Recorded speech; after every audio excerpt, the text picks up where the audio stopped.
Choppadandi MLA Medipalli సత్యం ఇంట్లో విషాదం చోటు చేసుకుంది. ఎమ్మెల్యే సతీమణి రూపాదేవి ఆత్మహత్యకు పాల్పడ్డారు. అనారోగ్య సమస్యల కారణంగా ఆమె ఆత్మహత్య చేసుకున్నట్లుగా ప్రాథమికంగా నిర్ధారించారు. 2 సంవత్సరాల నుంచి రూపాదేవి తీవ్రమైన కడుపు నొప్పితో బాధపడుతున్నారు. వికారాబాద్లో ప్రభుత్వ ఉపాధ్యాయురాలుగా పనిచేస్తున్న ఆమె 2 రోజులుగా స్కూల్ కూడా వెళ్ళలేదు. ఆత్మహత్య ఘటనపై కుటుంబ సభ్యుల స్టేట్మెంట్ రికార్డ్ చేసిన పోలీసులు పోస్ట్మార్టం నిమిత్తం మృతదేహాన్ని గాంధీ హాస్పిటల్కు తరలించారు.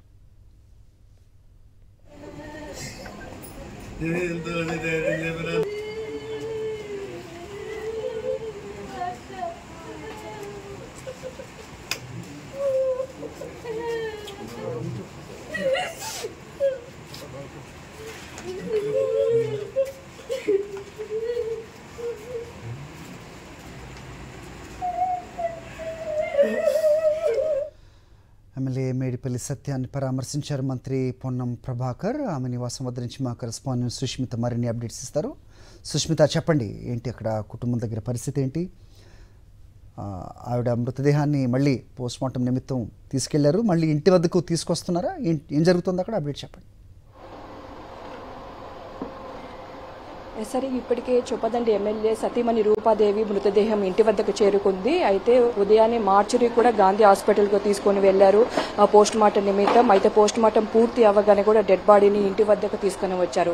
అల్వాల్లోని పంచశీల కాలనీలో ఎమ్మెల్యే నివాసం ఇక్కడ ఉంటూ ఉన్నారు. అయితే చొప్పదండి ఎమ్మెల్యే అయినప్పటికీ కూడా సతీమణి కూకట్పల్లికి చెందిన మహిళగా కూడా తెలుస్తోంది. అయితే ఉస్మానియా యూనివర్సిటీ చదువుకుంటున్న సమయంలో ఇద్దరు ప్రేమించుకొని పెళ్లి చేసుకున్నారు. 12 సంవత్సరాల క్రితం వీరిద్దరికి కూడా పెళ్లి అయింది.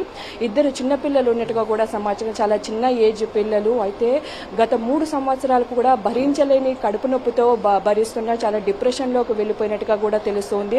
అయితే నిన్న సాయంత్రం చనిపోయే ముందు ఎమ్మెల్యే కూడా కాల్ చేసి నేను ఇలా చనిపోతున్నాను, కడుపు నొప్పి భరించలేకపోతున్నాను అని ఒక స్టేట్మెంట్ ఇచ్చేసి తను కాల్ కట్ చేసి ఇంటి గదిలోకి వెళ్ళి హ్యాంగ్ చేసుకున్నట్టుగా కూడా తెలుస్తుంది. హ్యాంగ్ చేసుకునేప్పటికీ ఇంట్లో అప్పటికి వారి తల్లి కానీ 2 చిన్నపిల్లలు కూడా ఉన్నారు. కానీ వారికి ఎంతసేపటికి బయటికి రాకపోవడంతో అనుమానంతో గది తలుపులు పగలొట్టి లోపలికి వెళ్లారు. అయితే అప్పటికే తను హ్యాంగ్ చేసుకుని ఉండడంతో కూడా ఆసుపత్రికి పక్కనే ఉన్న రెనోవా ప్రైవేట్ ఆసుపత్రికి తీసుకుని వెళ్లారు. అయితే ఆ సమయంలో తీసుకుని వెళ్లే లోపే ఆమె మరణించిందని కూడా డాక్టర్స్ చెప్పారు. అయితే డాక్టర్స్ ఆ విషయం వినగానే చొప్పదండి ఎమ్మెల్యే చొప్పదండి నుంచి కూడా ఇక్కడికి వచ్చారు. ఇక్కడికి వచ్చిన తను ఆ విషయాన్ని చూసి ఆయన కూడా నీరసించి బ్లడ్ షుగర్ లెవెల్స్ పడిపోవడంతో కూడా ఆయనను కూడా హాస్పిటల్స్లో చేర్పించారు.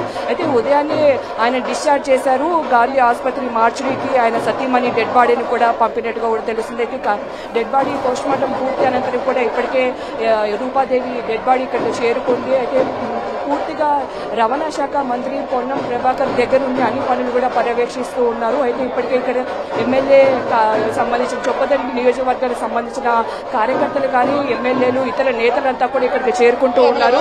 అయితే చేరుకుంటున్న పూర్తిగా సంబంధించి కూడా ఎవరైతే ఉన్నారో వారంతా కూడా ఇక్కడ కుటుంబ సభ్యులు కానీ సన్నిహితులంతా కూడా కన్నీరు మున్నీరుగా వినిపిస్తున్న పరిస్థితి కనిపిస్తూ ఉన్నాయి. అయితే 3 సంవత్సరాల నుంచి కడుపు నొప్పితో బాధిస్తున్న తనకు కూడా చాలా హాస్పిటల్స్ కానీ అన్ని చోట్ల చూపించారు. కానీ ఎక్కడ తగ్గకపోవడంతో ఆ డిప్రెషన్లోకి వెళ్ళి కొన్ని రోజులు డిప్రెషన్లో ఉన్నట్టుగా కూడా మనకు సమాచారం. డిప్రెషన్ కారణంగానే నిన్న ఉన్నట్టుగా కూడా హ్యాంగ్ చేసుకుని మరణించింది. అయితే వెంటనే కూడా ఈ మొత్తానికి సంబంధించి హాస్పిటల్కి తీసుకుని వెళ్లారు. కానీ అప్పటికే మరణించడంతో కూడా మార్చురీకి పంపించినట్టుగా కూడా తెలిసింది. అయితే మరి కాసేపట్లో కూడా సాయంత్రం 3 గంటల ప్రాంతంలో అంత్యక్రియలు ఉన్నాయి. తిరుమలగిరి వద్ద ఉన్న స్వర్గ వాటికలో కూడా అంత్యక్రియలు నిర్వహించనున్నారు. అయితే ఇప్పటికే కాంగ్రెస్ సంబంధించి చాలా మంది నేతలు ఎమ్మెల్యేలు కూడా ఇక్కడికి చేరుకుంటున్నారు. హరి.